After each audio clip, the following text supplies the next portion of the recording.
thoughts are the language of the brain, and feelings are the language of the body. And how you think and how you feel creates a state of being. So I began to understand when we go into the other cultures, and I'm referring again and again to this wisdom. We had this wisdom in Western cultures, and it was lost in the 4th century.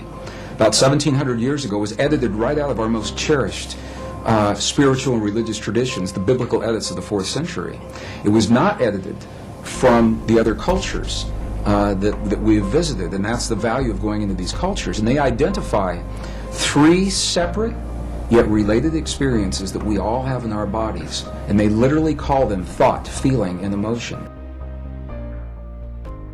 Now, the latest research in neuroscience says you can change your brain just by thinking. The thinking they identify with the 3 upper energy centers of the body. The Sanskrit traditions have a 7 energy center or 7 chakra system that they work with. And they say the upper 3 are related to what we call thought or logic processes. So then, as you begin to think about a new possibility, and your brain begins to fire in new sequences and new patterns and new combinations, and you begin to plan your behaviors, and you begin to review in your mind, mentally rehearse who you're going to be in your life. The mere action of mental rehearsal begins to install the neurological circuits in your brain. Now your brain is no longer a record of the past. Now it's in fact a map to the future.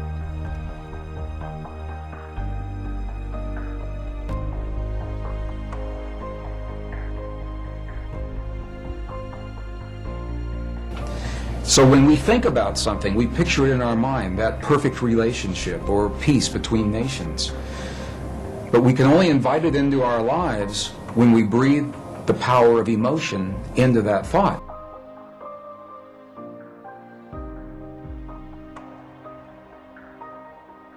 So most people have experiences in their life that brand them emotionally.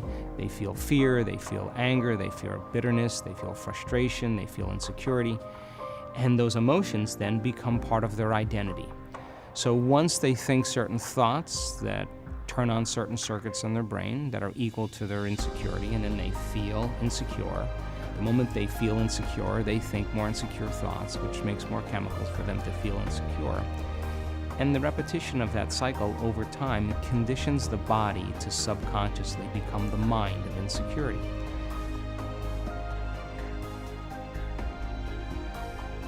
The emotion comes from the lower 3 of those creative centers in our bodies. So when we breathe the power of emotion into our thought, we imbue that thought with life. And those 2 energies meet in the one center that is not accounted for yet in our model. It's in our heart.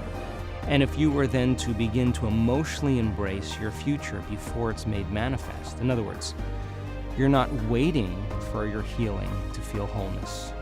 You're not waiting for your new relationship to feel love. You're not waiting for the mystical moment to feel awe. You're not waiting for your success to feel empowered. That's the old model of reality of cause and effect.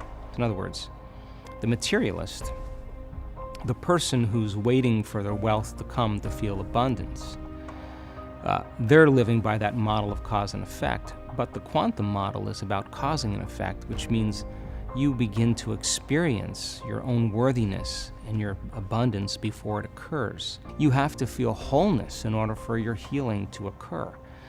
We have to feel love for ourselves and love for life in order for us to have love in our life.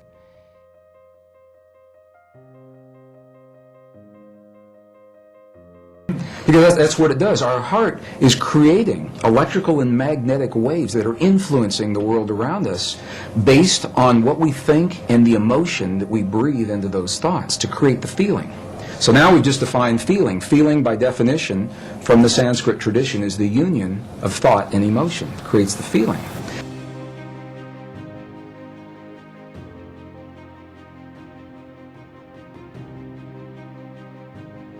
And so, if you're not being defined by the vision of the future, some new possibility in your life, you're only left with the old circuitry in your brain and the old emotions of the past.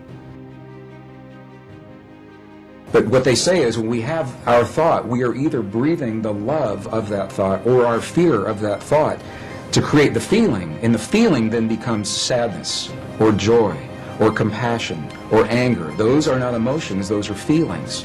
Now for some people they say, well, you know, you're nitpicking.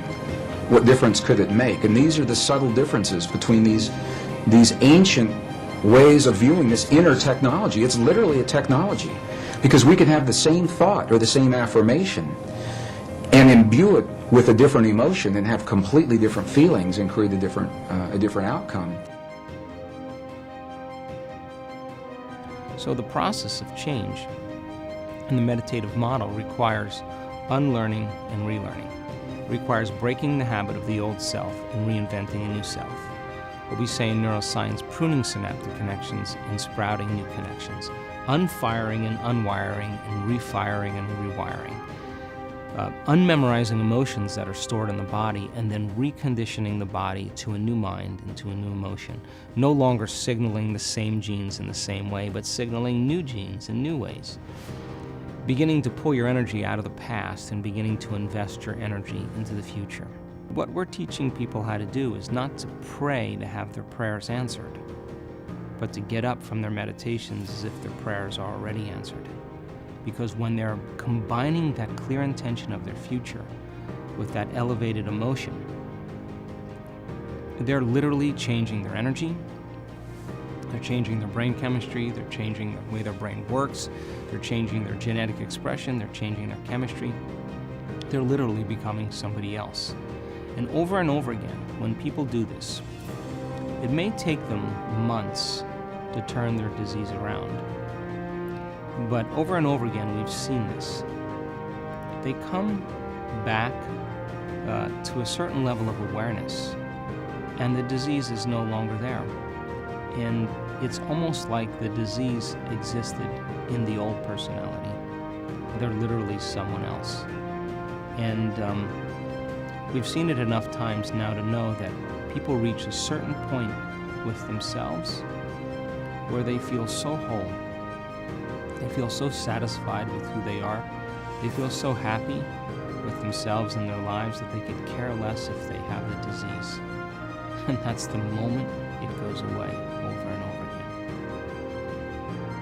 again. And this is the great secret that was edited out of our Christian and pre-Christian, Judeo-Christian traditions. When 45 books were removed in the 4th century, 20 were taken out completely. Another 25 were condensed and rearranged. And we know this because we found the information now in the Dead Sea Scrolls, the Nag Hammadi Library, the Coptic, the Gnostic texts. So we know what those texts would have said if we had had them.